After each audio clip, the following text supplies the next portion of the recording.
I got a call to remove a colony of honeybees that had been living in this backyard shed for at least 2 years. The landlord was going to call an exterminator to get rid of the bees, but the family who lived here wanted to save the bees, so they called me. I slowly went into the shed, and I used a thermal imaging camera to see the colony's size and location. The brood nest is the heart of the hive, and it's the bright yellow area you see here. It's where the queen lays her eggs, and the bees keep the brood nest at a constant temperature of around 95 degrees Fahrenheit. The floor of the shed was made up of a few pieces of plywood, so after I carefully cut through the first one, I gave the bees some more smoke to keep them calm, and I lifted up the floor. This is always my favorite part of any bee removal, and it always feels like such a privilege to enter their world. This hive was absolutely beautiful, and there were even more bees than I expected.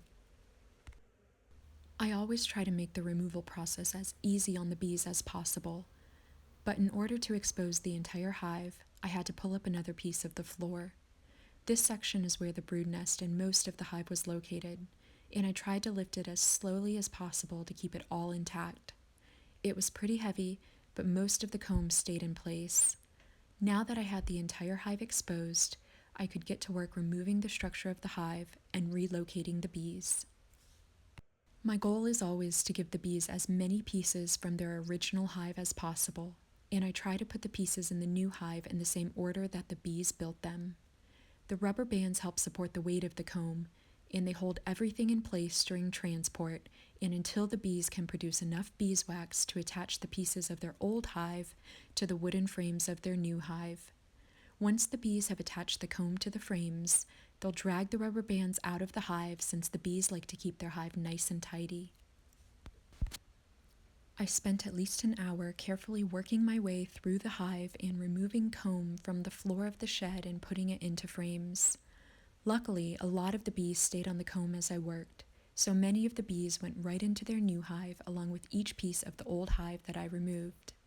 One of the reasons I love doing bee removals is because they allow me to see how bees build their hives naturally. When I'm with a colony of wild bees, I get to study the choices that the colony has made for itself instead of the choices a beekeeper made for it. After I removed all of the comb, I used my smoker to herd some of the bees into their new hive. When used properly, the smoke does not harm the bees, and since they react to smoke the same way we do by moving away from it, beekeepers use smoke as a tool to gently move bees around as we work. As I smoked one corner of the original hive, a steady stream of bees started to scurry out from under the floor. I had not yet seen the queen, so I just waited and watched the bees to see if I could spot the queen in the rush. After watching the stream of bees for about 15 minutes, I saw the queen. So I put her in a beekeeping clip called a queen clip to keep her safe. You can see here how much larger she is than the other bees. These clips are designed with slots so that the worker bees can pass through freely to attend to the queen, but I've had some smaller queens escape before, so I usually put a rubber band around them now. After I got the queen settled in, I gave the bees a hand by scooping them into their new hive. This is just a simple way for me to move a mass of bees from one location to another, and as soon as I put these bees near their hive, they marched right in. Since there were quite a few clusters of bees hanging from the floor of the shed, I just kept scooping. And handful after handful, they kept going right into the hive since they wanted to be with their queen and with their colony.